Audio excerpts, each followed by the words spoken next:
I never thought a lukewarm cup of coffee at 6:30 in the morning would turn into the craziest showdown of my career. But there I was, parked in front of my aunt's house, engine still ticking when the president of the HOA came storming at me, screaming, "Car thief, you stole my Honda." And the whole time she had no idea she was screaming at an undercover cop. Act 1. The conflict sparks. I'd been undercover for almost a year, living in this neighborhood as Dean Stevens, a down-on-his-luck mechanic staying with his recovering aunt. In reality, my badge said, Detective Dean Bowman, Financial Crimes Division. My mission, expose Daisy Hall, the HOA president who'd been bleeding residents dry with fake fees, sham companies, and trumped-up violations. But that morning, all I wanted was caffeine. Instead, I got Daisy's shrill voice piercing the dawn. Picture this. She's in designer heels, hair perfect, pajamas hidden under a pricey jacket, marching toward me like a prosecutor. Her eyes lock on my car, an old Honda Civic I'd bought at a police auction 3 months back. She freezes when she sees the crack on my bumper, a jagged line shaped like a lightning bolt. Her face twists. That's my lightning crack. She gasps. Then louder. That's my car. He stole it. Next thing I know, she's circling me like a forensic investigator, snapping pictures, measuring the bumper with a 12-inch ruler she somehow pulls out of her purse. Neighbors peek through blinds. Some come outside with phones raised. And I'm standing there, calm on the outside, screaming internally, "Lady, you have no idea what you're doing right now." I step out, hands visible, playing my role. "Ma'am, I think there's been a misunderstanding. I bought this car legally, from a city auction, but Daisy isn't hearing it. Liar, you researched my car. You found my crack," she shrieks, pointing at me like I caused global warming. And then, because why not, she grabs her garden hose, waving it like a weapon. That's when I realized this wasn't just HOA drama anymore. This was about to be the moment my entire undercover operation either collapsed or paid off.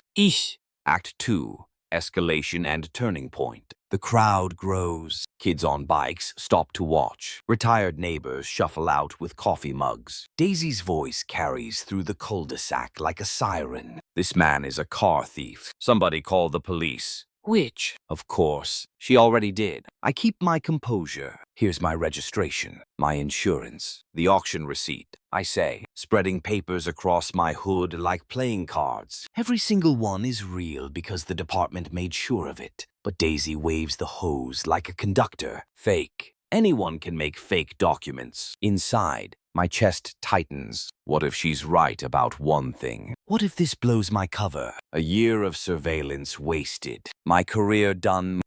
For the first time, I doubted myself, standing there, coffee gone cold, adrenaline spiking. I thought, maybe I should walk away, let her scream, abandon the case before it implodes. But then I saw Harold Peterson, retired teacher, 67, holding a manila folder like it contained nuclear codes. For months, Harold had been quietly collecting receipts, documenting every shady HOA charge Daisy pushed through. He'd been waiting for this day. "Daisy," Harold calls out, voice steady. "Didn't you tell all of us you sold that Honda 8 months ago? Cash deal. We remember." You could feel the shift in the crowd, heads turning, murmurs rising. Daisy's face goes pale, then blotchy red. She sputters excuses, insurance replacements, mistaken identity, conspiracies. But the neighbors aren't buying it. And right then, patrol lights flicker at the end of the street. My stomach drops. Out steps Detective Morgan,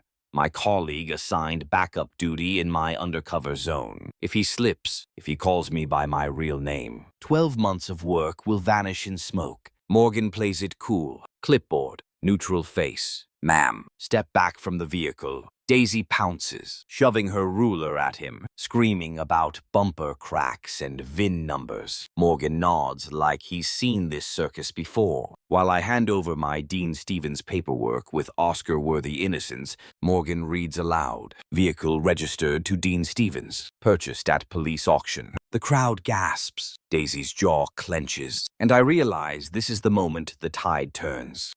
Act 3.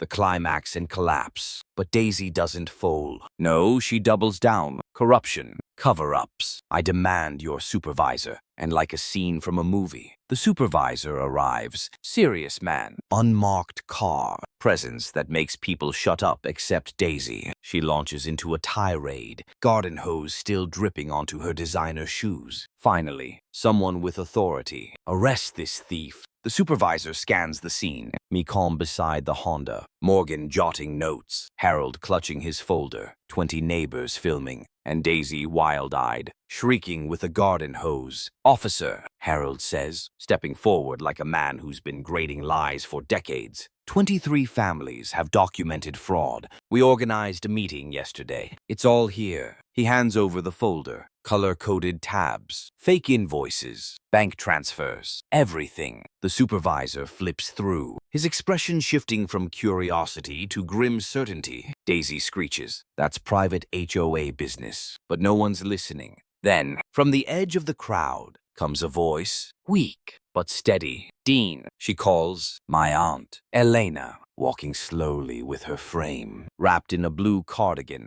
The woman Daisy destroyed 18 months ago with a fake roof assessment. The woman who lost her home. She stops in the middle of the street. "Is that the woman who stole my house?" Silence. Absolute silence. Daisy snaps, pointing the hose at Elena. "She's behind this. She's lying." But Elena doesn't flinch. She tells her story how Daisy fined her 15,000 for fake repairs, how she lost her 40-year home, how the stress nearly killed her. Every word strips Daisy's power, and Daisy, true to form, shows her real face. "Old people should move to retirement homes anyway. I don't care about your stupid garden." Gasps ripple through the crowd. Neighbors glare. Even the supervisor looks disgusted. That's when I know it's time. I reach into my jacket, pull out my real badge, and let my voice drop the disguise. "Actually, my name's Detective Dean Bowman. I've been undercover, investigating HOA fraud in this community for a year." The crowd erupts. Phones zoom in. Daisy's eyes bulge. "You're a cop."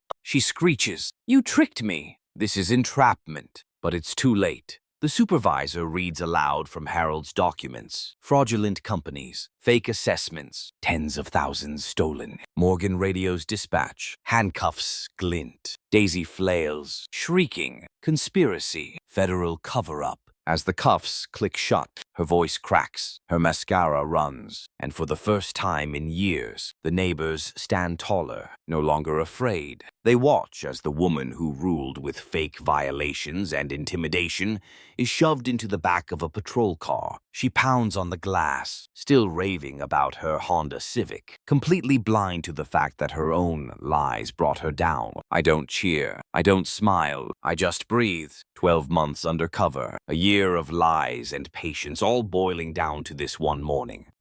Closing line. Respect isn't optional, and when power is abused, the truth has a way of breaking through.